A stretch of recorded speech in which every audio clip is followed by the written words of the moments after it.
A biodiversidade presente na TCAP é muito variada, mas será que em meio à correria do dia a dia aqui dentro você a percebe? De animais pequenos como os insetos até animais maiores como os gatos que aparecem aqui, todos eles vivem no mesmo ambiente que nós. Por isso é importante respeitar esse espaço, que compartilhamos não só com colegas e funcionários, mas também com seres de espécie diferente da nossa.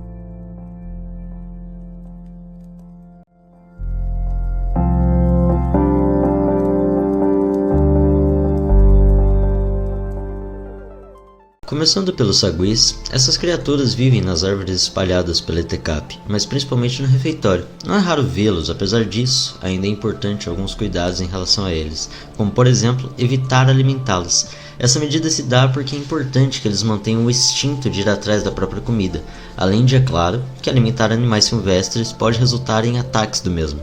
Esses animais adoráveis utilizam as garrafas para subir nos troncos e retirar insetos e larvas. Ele é o menor primata do mundo, sendo que seu corpo, sem contar a cauda, mede entre 14 e 16 centímetros, ou seja, cabe na palma de uma mão. Segundo o Zoológico de Madrid, a cauda atinge entre 15 e 20 centímetros e serve para o equilíbrio. Quanto ao seu peso, o macaco sagui não ultrapassa os 140 gramas de peso. A dieta do sagui consiste em frutas, insetos, folhas e, às vezes, pequenos répteis. Além disso, os saguis mordem a casca das árvores aproveitando seus dentes afiados para tomar a seiva, fonte de nutrição. Esse processo pode levar várias horas por dia. Outra peculiaridade no macaco sagui está em sua expressividade facial. Segundo o Zoológico de Madrid, esses pequenos macacos são capazes de transmitir suas emoções com movimentos de orelhas, lábios e pálpebras, o que se reflete nos diferentes gestos em seu rosto. Eles também se comunicam com seus pares por meio de gritos e usam as cordas vocais para alertar sobre o perigo ou incentivar o acasalamento.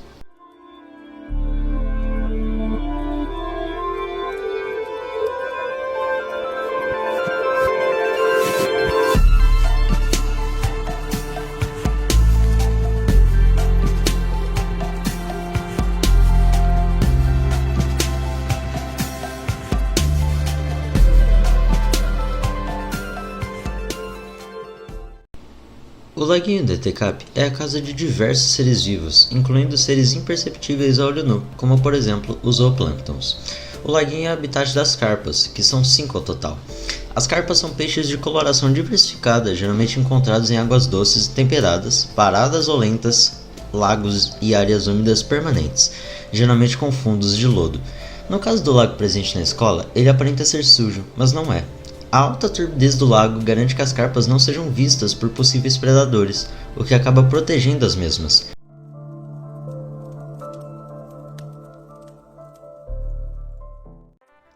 Na área de plantio da escola vivem as abelhas jataí.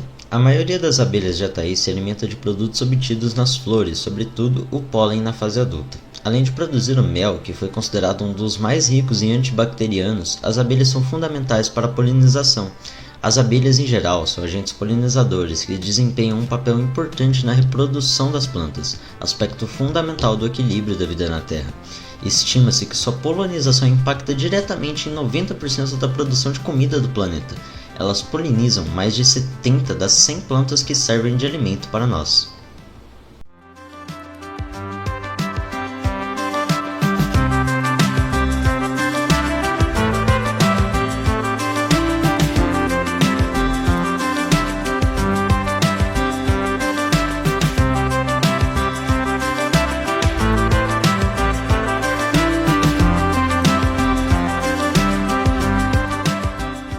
Então aqui já apareceu ouriço, já apareceu gambá de monte, cachorro do mato, tem um bando, né, que eles frequentam aí, sagui, né? Agora a gente tem a família inteira morando aqui, aves diferenciais, tanto que o pessoal do terceiro ano está fazendo um trabalho sobre identificação de aves da ETCAP, e aí a gente descobriu que tem uma ave que nunca aparecia aqui, grande, de bico comprido, está com um ninho perto da quadra. Então assim, a gente tem, são animais que eram para aparecer, mas é que normalmente pelo movimento normalmente a gente não os vê, mas eles já circularam aqui pela escola, nas salas, aquela coisa toda. Então, pensando em animais silvestres, né? Fora que a gente tem os gatos, né, que são os domésticos, né, que tem o gato frequentador das salas, né? Então a gente tem esses que são domésticos, né? Esses peludos que vira e mexe são flagrados pelos alunos visitam principalmente o estacionamento perto do refeitório. Alguns dos gatinhos do ETCAP não são tão sociáveis, já que às vezes quando se chega perto deles, eles correm. Arriscamos dizer que, depois dos saguis, eles são os animais mais fofos do ETCAP.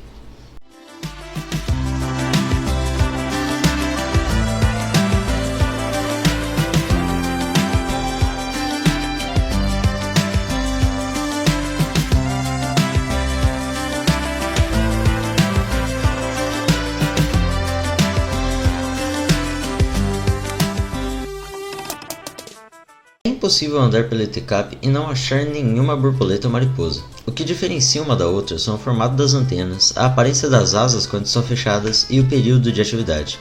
Por exemplo, quando estão descansando, as borboletas deixam suas asas paradinhas na vertical e em pé. Já as mariposas descansam com as asas abertas. As borboletas têm hábitos diurnos e as mariposas noturnos. De qualquer forma, esses insetos vivem muito presentes em nosso cotidiano. Na maioria dos casos, as borboletas adultas são inofensivas, são importantes polinizadoras, ajudando a propagar as plantas. E nos últimos anos, tem aparecido menos ou mais animaizinhos pela escola?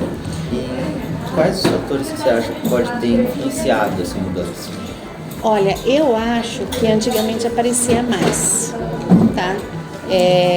A gente, que nem não era uma diversidade muito grande, mas a diversidade de animais que eu falei para vocês, a gente já não vê mais. Então, eu acredito que tem a ver com as queimadas, com o movimento dentro da escola, o pessoal que às vezes quer pegar e afugenta eles. Então, eu acho que a própria desmatamento das áreas remanescentes que a gente tem, então eles acabaram, essa diversidade acabou diminuindo. O que dá a impressão que a gente tem mais é porque, tipo assim, a gente tem a família de sagui que está aqui e não vai embora mais, né? Porque para eles a vida aqui está muito boa. Então a gente vê eles em todo lugar. Mas na realidade, de diversidade, isso diminuiu, né?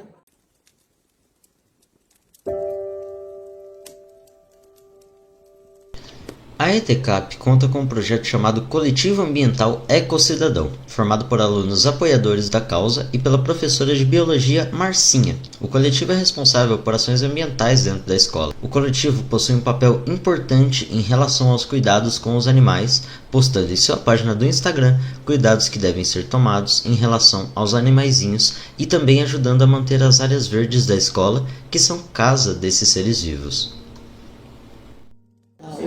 Os animais silvestres, a gente não deve alimentá-los, a gente não deve tocá-los, não deve correr atrás, querer pegar, tá? Eles são silvestres, eles têm que ficar no lugar deles, eles não podem ser perturbados, ser estressados. Tanto que a gente pede para não alimentar os saguis por causa disso, porque os saguis, eles são fofinhos, vêm com aquela carinha, né? Faz cara de coitado, a gente fica com dó, mas a gente não pode alimentá-los, porque às vezes o que a gente dá de comida para eles faz mal, né? Então estraga a dentição, faz mal pro organismo deles, então não é adequado.